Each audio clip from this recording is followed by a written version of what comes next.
Last week, Parliament presented the draft Expropriation Bill of 2020, which has significant implications for not only property rights in South Africa, but also the rule of law more broadly. Joining me to discuss this legislation and also the concept of the rule of law is Martin van Staden of the Free Market Foundation. Martin is the author of a book on the Constitution and the rule of law, as well as a new paper exploring the implications of expropriation on the rule of law and more broadly for property rights in South Africa. Martin, welcome to the CRA channel. Thank you for having me, David. It's good to be here. Martin, there seems to be some confusion about this concept of the rule of law. And in your book, you distinguish the rule of law from rule by men.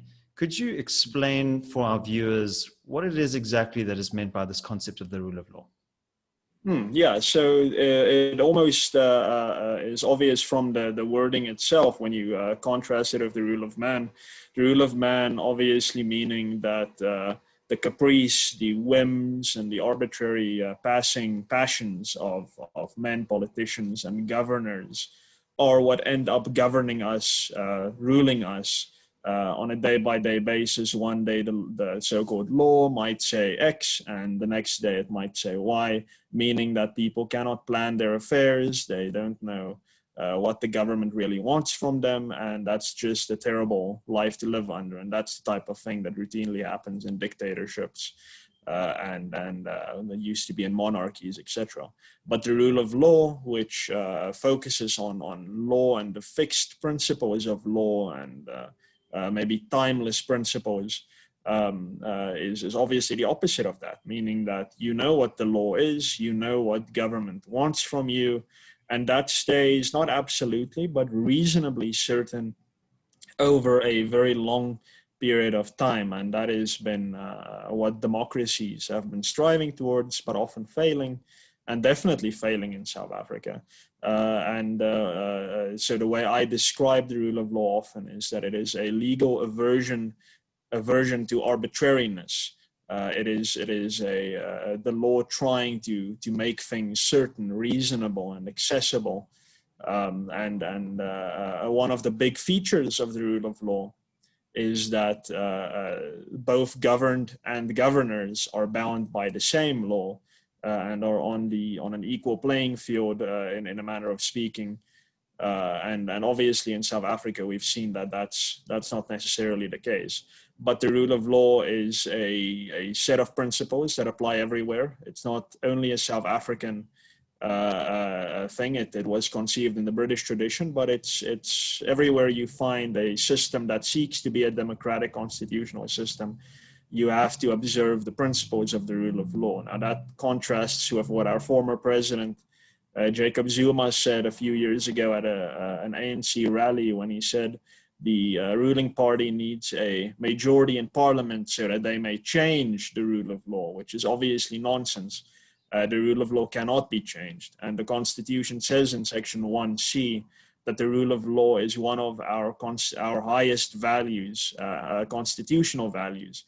And that provision can only be amended with a supermajority, meaning a 75% majority rather than a usual 2/3 majority, meaning that the rule of law really is one of our primary legal principles in this country. So no, you cannot change the rule of law. And if you want to be a successful constitutional state, you have to abide by those principles. So Martin, I think that that's a very clear exposition of the importance of the rule of law for a democratic society. But now let's turn to this expropriation bill. What risks does this piece of legislation represent in terms of threats to the rule of law?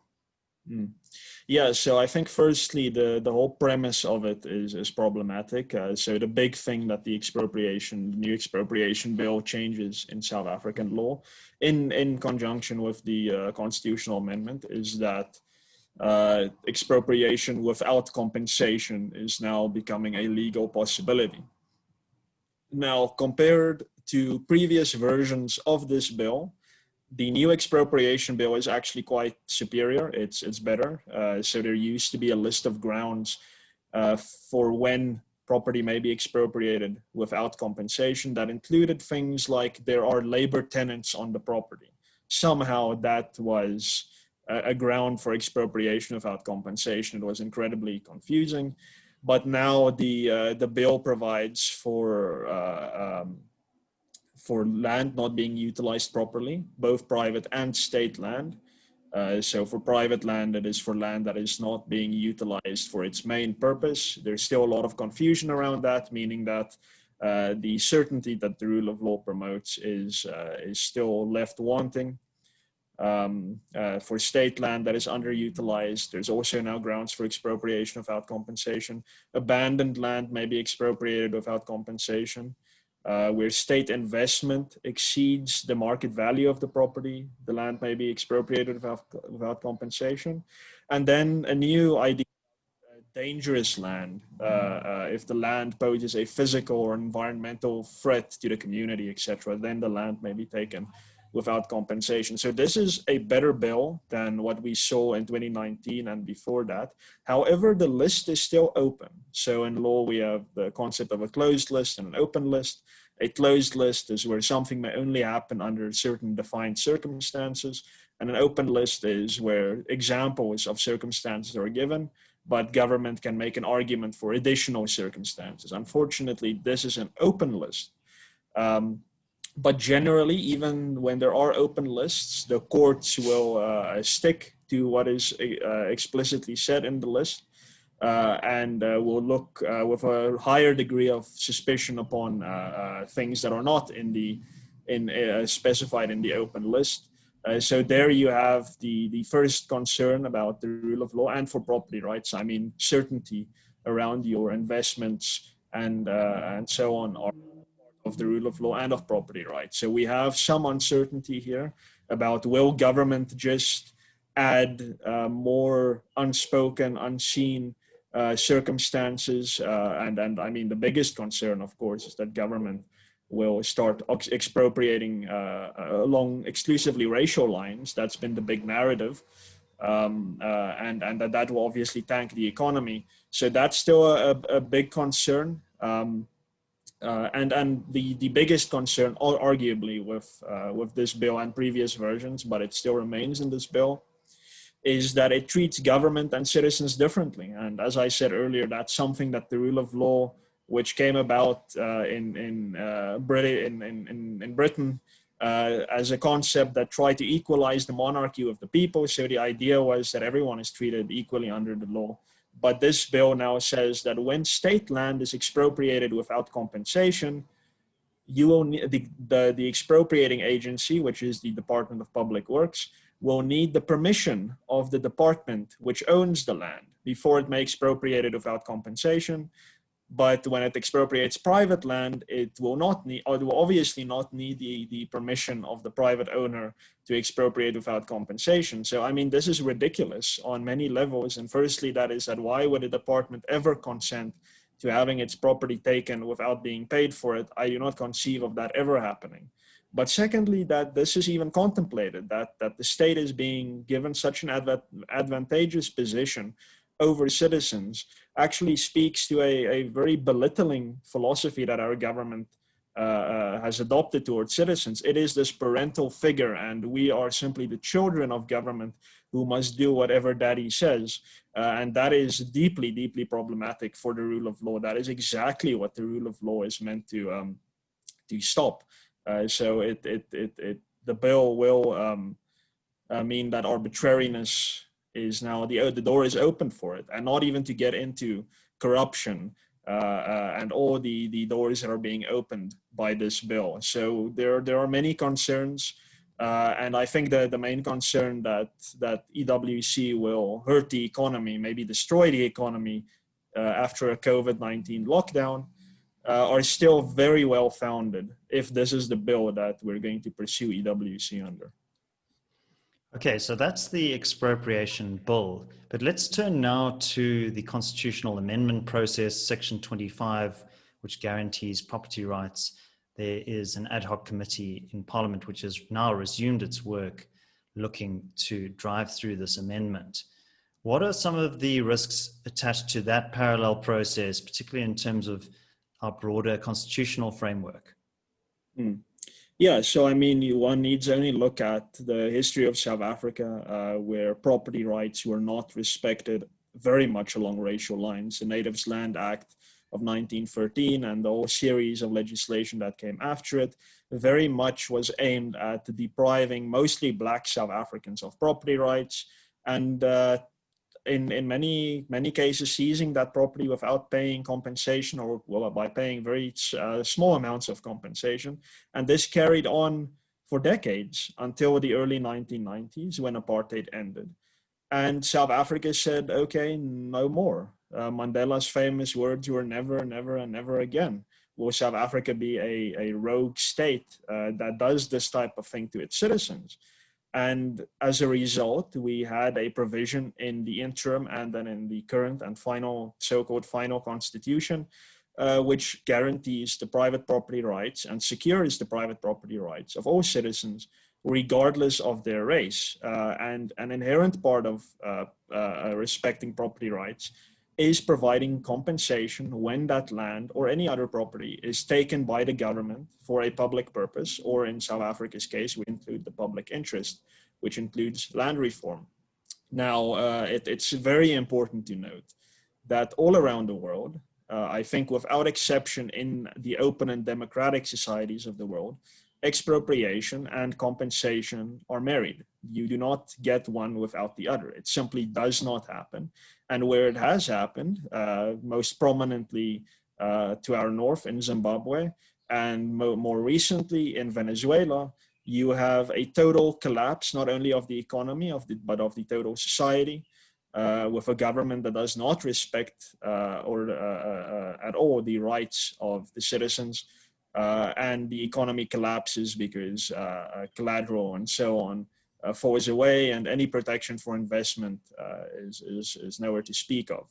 So that is the brief history of why we have this guarantee in our constitution, and why it is so important in the South African constitutional context to have protection for private property, including the right to receive compensation. This is simply something that must happen in South Africa. But more broadly, the Constitution in various places refers to private property. It assumes the existence of private property. For instance, it talks elsewhere of taxes on property. It includes in the mandate of the South African Police Service the protection of South Africans and their property. And our right to privacy says that we have a right not to have our property searched. So property is not, contrary to what seems to be popular belief in the legal academia, this add-on that only protects private property of privileged whites, but it's something that's very much part of the logic of our entire constitutional fabric. And Section 1, which I referred to earlier in terms of the rule of law, includes another provision that says South Africa is founded on the advancement of human rights and freedoms. And this provision, just like the rule of law, is entrenched and protected by a supermajority, which means 75% of parliament must vote to change it. And this is a majority that the pro-EWC factions in parliament do not possess. But yet they are going to try and force through the constitutional amendment bill regardless, with a 66% majority, a 2/3 majority, which I and others argue is insufficient. Because what the government is doing by taking away the right to compensation, or at least qualifying it unjustifiably, it is in fact not advancing human rights and freedoms. It is very clearly chipping away at human rights and freedoms, weakening human rights and freedoms. And in my view, that means that government must in fact achieve that 75% majority in order to do that. And it can't, and it's not going to try to. So I foresee that this might end up in court, and the Constitutional Court will need to decide what the importance is of this value of compensation to our constitutional logic. And I would hope that the court looks at our history and sees the importance of why we did this. Why did we entrench private property rights in South Africa. There's an element of justice around it, meaning that we won't go back to a state that just takes what it wants willy-nilly. We will be a proper, well-functioning, liberal democratic state that respects private property rights. And that inherently means that we can have prosperity. But in the absence of that, the economy will, as a matter of course, simply collapse, and all other constitutional promises will fall by the wayside. Martin, thank you very much for sharing your thoughts with us. And I totally agree. I think that private property rights and the rule of law are essential pillars for a democratic society, but also for economic development. Thank you for having me. If you enjoyed this video, please give it a like and also subscribe to the channel. Check out the link below for the 30-day free trial to the Center for Risk Analysis, where you can get access to all of our reports and briefings. We'll also link below to Martin's article as well as his book. Until next time, take care.